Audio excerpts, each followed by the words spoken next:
All right, so I'm Ray Fisk. I am the co-author of this project. The first author is Qusay Hamdan. He was recently at the University of Montreal at the Nadi Circle Center, and he's now the first employee of CertCollab. And I retired from academia 3 years ago to lead CertCollab. This is based on a project that he and I started working on a few years ago. It's very dear to my heart and very dear to his. We've submitted it, it's been under review, and the reviewers, like so often happen, said, well, we like it, but it needs revision. And so here's our revised title, and everything I'm going to show you is part of the revision. Because the abstract I submitted a long time ago was based on the manuscript that the reviewers told us they liked, but needed revision. So there's no reason to give you the old version as opposed to what we think is the marketing version, a new and improved version of what we have. So our new title is The Serving Humanity Paradigm, Escaping State-Imposed Vulnerability by Liberating Global Citizen Identity. Now it's important to Qusay because he was born stateless. It's important to me because I've always been trying to push the boundaries of service research. I started in service research in 1980. I did a dissertation on the fairness of service systems. This is a fairness of service systems project 45 years later. And why am I still here and not retired completely? There's still a lot of unfairness to work on. And this one's big, which is part of the reason I'm so excited to be part of it. So identity is a global phenomenon. And we all know this issue. And it's also a global challenge. And there's no lack of news on a daily basis that will remind you of how your identity can make you more fragile or less fragile than the systems of the world. Many nation systems are designed to make some identities more vulnerable than others. If you're classified as a refugee, good luck trying to get the services you need in almost any country. Almost any country. And that's just one example. And accidents of birth or circumstances should not become permanent vulnerabilities. Now, here's the outline of what we've got for it. We're conceptualizing what we're calling the serving humanity paradigm. And why serving humanity?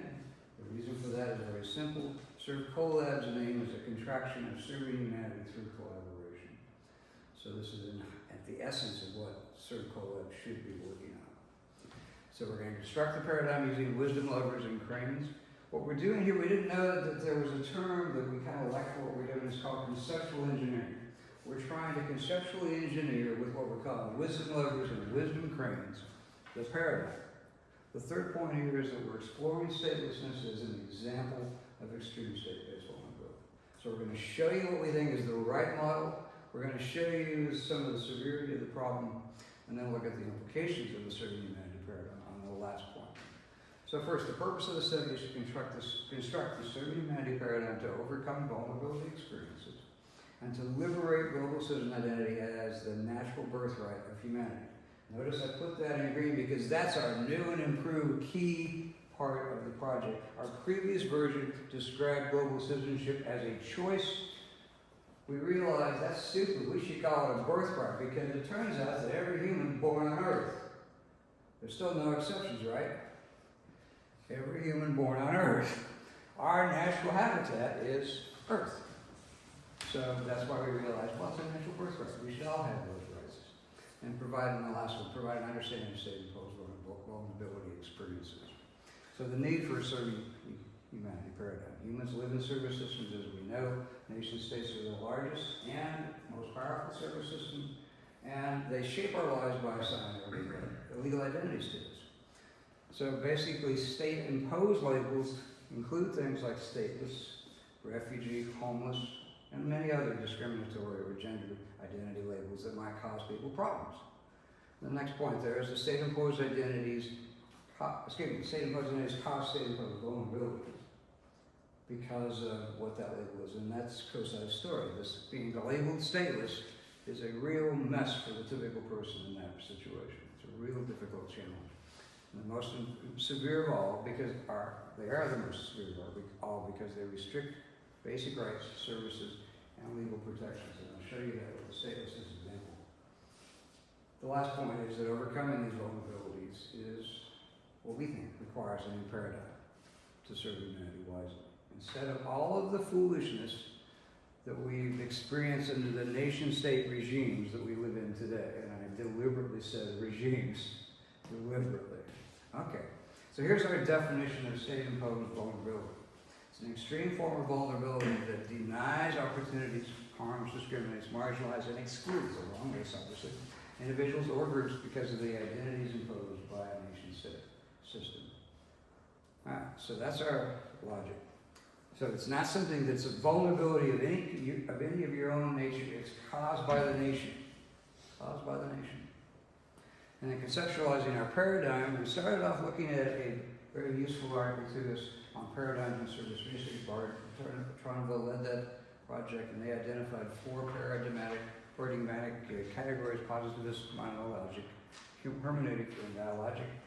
And we basically looked at that and decided that based on their research, we could describe our paradigm as dialogical, which is the combination from their model of both dynamic and emergent. So here's the key thing we built in the serving humanity paradigm on: 3 foundational concepts: identity itself, wisdom inquiry, and elevating the human experience. And I'm not going to elaborate on those beyond what I just said in this presentation. It's a large chunk of our paper, but it really isn't as core as what I'm going to get to shortly. But we think these 3 concepts are sufficient to start the foundations. But most of what I'm going to show you is the levers and cranes. We use 2 key principles to construct it. It was inspired by Richard Norman, a Scandinavian author from 2001. He argued for 2 ways of reframing the system: relieving burdens and enabling opportunities. In relieving burdens, we got inspired in thinking about relieving burdens. How can we use that? We got inspired by Daniela Meadows' work on leverage points and leverage points that change systems. And her highest leverage point was the power to transcend paradigms. Hence our idea to transcend paradigms with serving humanity paradigm. And the other one, enabling opportunities, was inspired by Daniel Dennett's concept of crane-making cranes. In the article we introduced Serve Kolev with, we used Daniel Dennett's crane-making cranes idea there. But this is an even more fun way of using it that I'm going to show you. So we propose the serving humanity is a transcendent paradigm for elevating the human experience. So now to the wisdom levers and cranes. So the wisdom levers, the way we're going to show it to you, they remove previous paradigms and prepare the foundations for new ones. Now, there's been a lot of other people who've used Meadows' work, and I like everything I've ever read done on Meadows' work. I also like the things I've seen done with Dennett's work, but not as many people have done things with Dennett's work. We're trying to do both, and we think it makes some sense. So together, we think they enable the emergence of the serving humanity paradigm. So here's some of the details, and I'll do these quickly, but we built the levers off of 3 articles. Actually, 2 articles in the book, to be even clearer. The service inclusion article, and the first one was one that was done in 2018. It was one of the articles that inspired me to launch Serve Kolev. And you can see it called for fair access to service, basically for everyone. Challenge the exclusionary systems of the world, and that really is very much linked, as you can guess, to this project. And it is sought to help build a future where systems are more inclusive. An article I did with Linda Alcar on service ecosystem health also is related. You can see some of the points there: the interdependence of private, public, and planetary systems, and advocating for a Goldilocks civilization thought experiment. So what Qusay and I are working on is really related to what we were trying to say in the Goldilocks experiment. And to jump to the third one there, the citizen story, the book is actually called Citizens, not Citizen Story, but the core concept in that book, it is a very fun book written by a former marketing executive, by the way, business person, who decided that there were 3 stories across human history: the subject story, when there were kings and subjects, etc., the consumer story that he had worked in for years before he left, and then the citizen story. And they presented it as short. He and Alexander and Conrad, rather, the 2 of them argued for liberating people into global citizens. But they saw it as a choice of identity as opposed to birthright. It's a very fun book, as I said. So they encourage people to get involved, and you can find Alexander easily online on LinkedIn. He's very active, going around talking to groups about better ways of doing democracy, etc. It's fun to see his posts. So here's our visual for you of the wisdom lever. It's done by the same artist, Natalie Sketcher, who did our Circle Lab logo. So just visually, we wanted to portray those three as dislodging boulders of ignorance.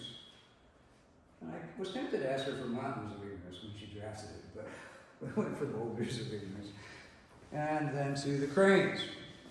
So the service thinking mindset article that I've got here for you first, Linda Alcar led this article, and it was about shifting people's mindsets to just mutualistic and human-centered thinking.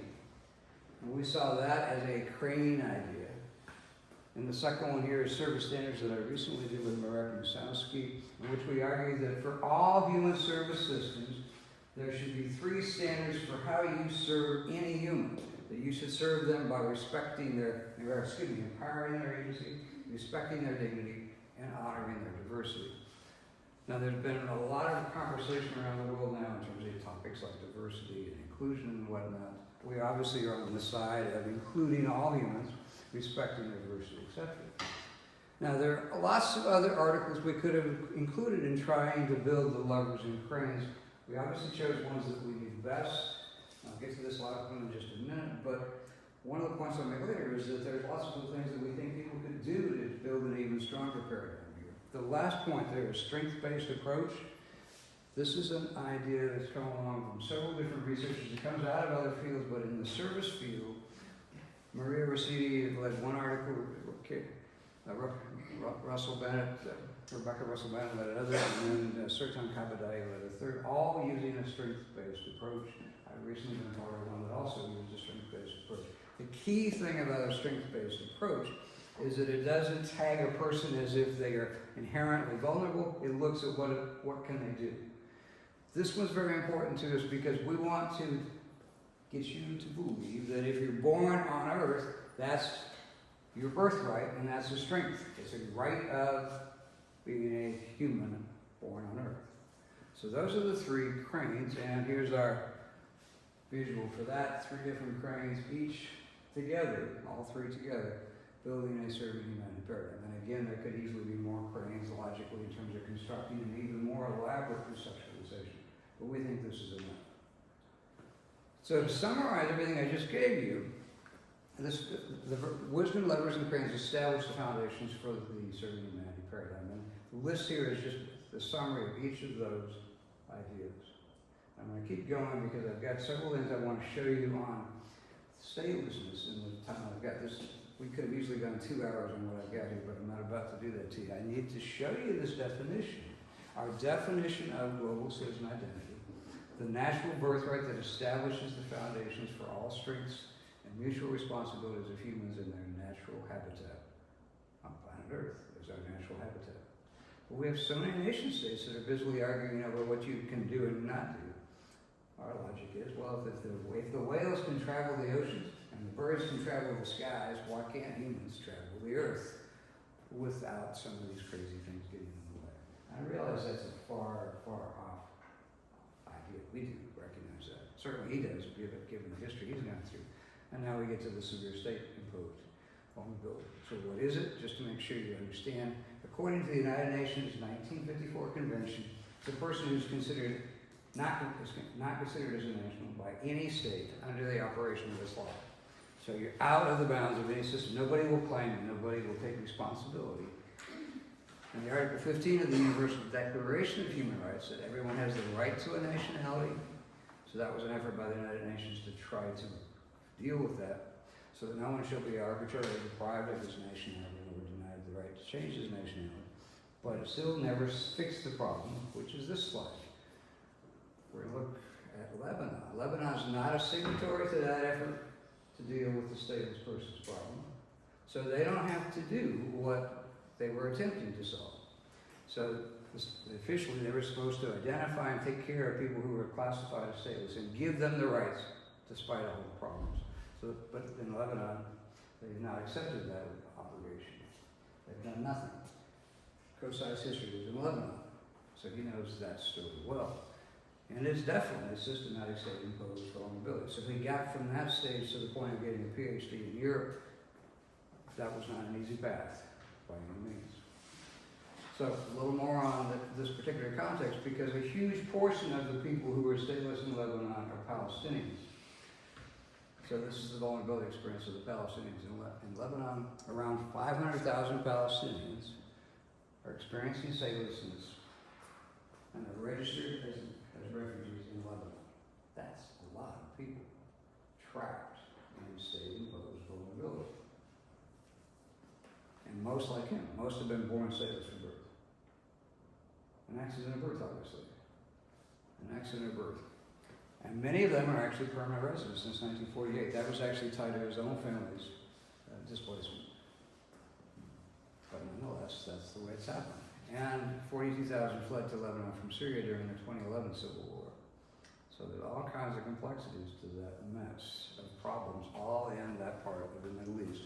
So here's a list of some of the daily experiences of state-imposed vulnerability in these areas. Exploitation and exclusion from essential services, human rights violations, decades of confinement to the camps and restricted movement and limited access to essential services. Those camps have been there for decades.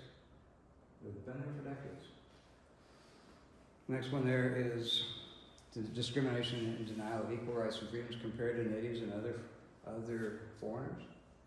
Legal barriers and denial of opportunity, gender-based legislation, socioeconomic legislation. So as an example, just to give you a specific example, someone like him who was stateless was denied abilities to work in certain areas, certain kinds of jobs, or certain kinds of education because of statelessness. Nothing else. So it's the result of all that is a communal state of state-imposed vulnerability. All from the state-imposed situation. And obviously, this is a huge problem. I only gave you the one country example from Lebanon. There are many other countries that aren't quite as extreme, but many others that have very different and severe problems as well. So now we'll try to apply our case, our asserted humanity program to the statelessness case. How can we improve things? We basically have three things we'd be looking for, because this is something Sir Colla was arguing for, that if you're going to serve humanity, you should be trying to reduce any suffering they have. If you're going to try to improve and elevate things for humanity, you should try to improve their well-being, and even better, you should enable their well-becoming. The well-becoming is an issue of opportunity. It's beyond just well-being, it's what's even better. The idea of well-becoming was an accidental discovery. I discovered that in the education field, they talk about well-becoming as an education situation. That makes perfect sense. That's actually the story of Qusay's life, of getting a PhD in Europe despite being born stateless. That was well-becoming for him. Otherwise, he would have been still trapped in the refugee camp. So we think our paradigm can help with that one. And I'm just going to show you a very general model of how that idea works. Very, very general. So at the top of our general model is those three characteristics, those principles that I have not given you in great detail on, but identity, wisdom, and elevated human experience. Elevated human experience was our introductory Sir Colla article. That if we do anything correctly to serve humanity with elevated human experience. So the state-imposed vulnerability, if we ran all of those misdeeds and mistreatments through the serving paradigm, we think that that would be the way to push all those problems away. Obviously not overnight, not in any way quickly. But if we really want to change human service systems for the better, we think those are the kinds of issues that are at the heart of a lot of problems when people are trapped. It's not enough to just worry about whether or not consumers can afford something in a grocery store or a food store if you've got people that are stateless that are being neglected altogether. So that's our general model for that. So now to the implications. We encourage you to consider applying the state of serving humanity paradigm to other types of state-imposed vulnerability experiences. There are others. Homelessness in many parts of the world is actually state-imposed. That's just to give you one example, but there are others as well. And while the levers and cranes are sufficient, we think that there could certainly be others. So there could be new wisdom levers to reduce vulnerability and new cranes. We certainly, in what we've written, haven't claimed that the three we've developed as the levers and the three for cranes are all that would ever be developed. we were convinced that if we just had three, we would have enough to start. We had enough to build the model, the serving humanity model. So, and basically, we encourage you to explore what can be done to elevate the human experience using this paradigm. So, last thing I'm going to do here before the questions is just give you a quick slide here to show you how you can get involved with Circle Club if you're interested in any way. Here's how to actually find our website. That QR code will get you to our website. You're welcome to donate. We are a nonprofit. We're not a university. We're a research-based nonprofit. Recently, last night, there was an announcement about our scholarship for travel that we just gave. That's one of the things the research money has gone to. And questions are. Thank you.